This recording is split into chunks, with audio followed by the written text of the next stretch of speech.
सुप्रभात मित्रों।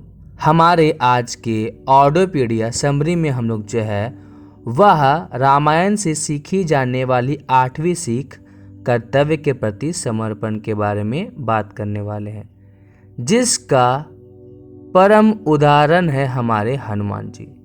हनुमान जी को जब कभी भी किसी भी तरह का कार्य सौंपा गया है तो उसे हनुमान जी ने हमेशा पूरा किया है और किसी भी तरह के कार्य को पूरा करने के लिए उनके अंदर हमेशा सकारात्मक सोच रही है कि वह उस काम को कर सकते हैं। किसी भी तरह करेंगे लेकिन करके दिखाएंगे। उनके मन में कभी भी किसी भी तरह की नकारात्मक सोच कभी नहीं आती है कि यह मैं नहीं कर पाऊंगा या फिर यह मुझे समझ में नहीं आ रहा है।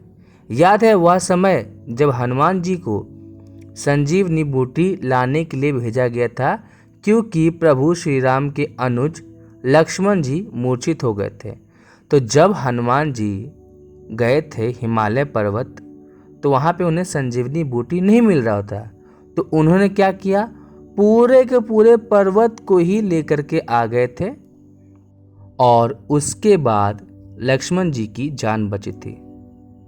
हनुमान जी जिस तरीके से अपने कर्तव्य को पूरा करते हैं, उससे हमें यह सीख मिलती है कि मनुष्य को कभी भी अपने जिम्मेदारियों पर संदेह नहीं करना चाहिए।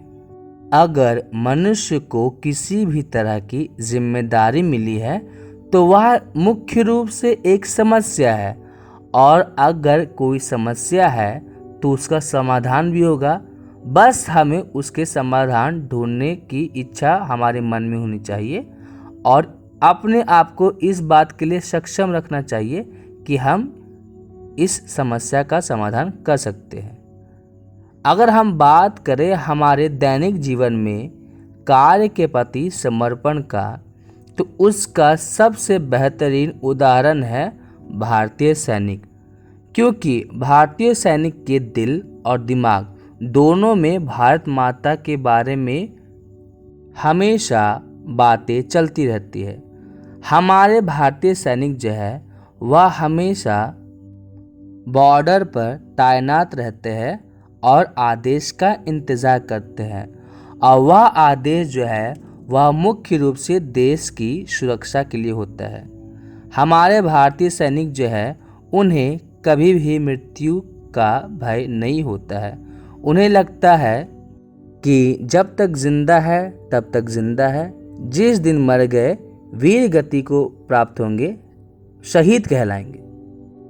भारतीय सैनिकों का यह मानना है कि जब तक हम जिएंगे हंसते हुए जिएंगे, क्योंकि कल हम जिंदा रहे या ना रहे इस बात की कोई गारंटी नहीं ले सकता।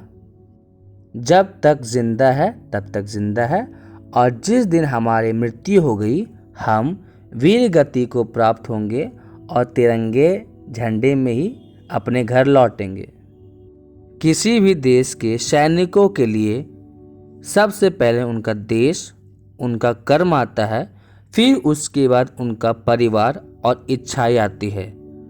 भारतीय सैनिक हमेशा अपने कर्म को प्राथमिकता देते हैं, और जिस प्रकार से भारतीय सैनिकों में अपने देश के प्रति समर्पण है, ऐसा समर्पण बहुत ही कम लोगों में देखने को मिलता है।